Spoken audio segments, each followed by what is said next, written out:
8 साल की तवील जिद्दोजहद के बाद पोचारम के मकीनों को बिलाखिर अपने प्लॉट्स तक रसाई हासिल हो गई।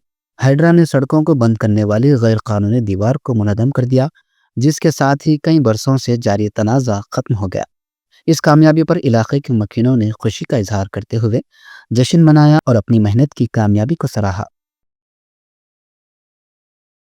రెడ్డి గారి ద్వారా దీన్ని జీపే చేసుకొని అందరికీ కూడా ప్లాట్స్ చేయడం జరిగింది, ప్లాట్స్ అమ్మడం జరిగింది. దాని తర్వాత 2001 వరకు కూడా 2001 వరకు కూడా మొత్తం యాక్టివ్గా 17 దాకా ప్లాట్లనే వచ్చినాయి. 1 నుంచి 15 వరకు 2015 వరకు ప్లాట్లు అని చెప్పే చూపిస్తున్నది. ఎప్పుడైతే ధరణి వచ్చిందో అప్పుడు వాళ్ళు బోగస్ పాస్బుక్లు తీసుకొని మళ్ళీ దీన్ని అగ్రికల్చర్ ల్యాండ్ అని చెప్పేసి వీళ్ళు రికార్డు సృష్టించుకొని రైతు బంధు కూడా తీసుకున్నారు.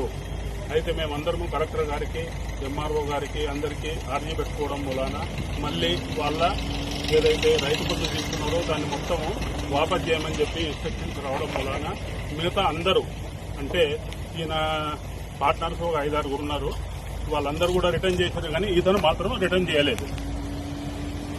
అదేవిధంగా అందులో దగ్గర 88 ప్లాట్లు ఉన్నాయి. ఆ 88 ప్లాట్ల వల్ల మేమందరము దాని గురించి అని చెప్పి ఎన్నో రోజుల నుంచి దగ్గర 7-8 సంవత్సరాల నుంచి ఫైట్ చేస్తున్నాం. మేము ఆఖరికి ఈ హైదరాబాద్ ద్వారా మన రంగనాథ్ సార్ ద్వారా ఈ పరిష్కారం జరిగిందని చెప్పి మేము భావిస్తున్నాం. Thank you.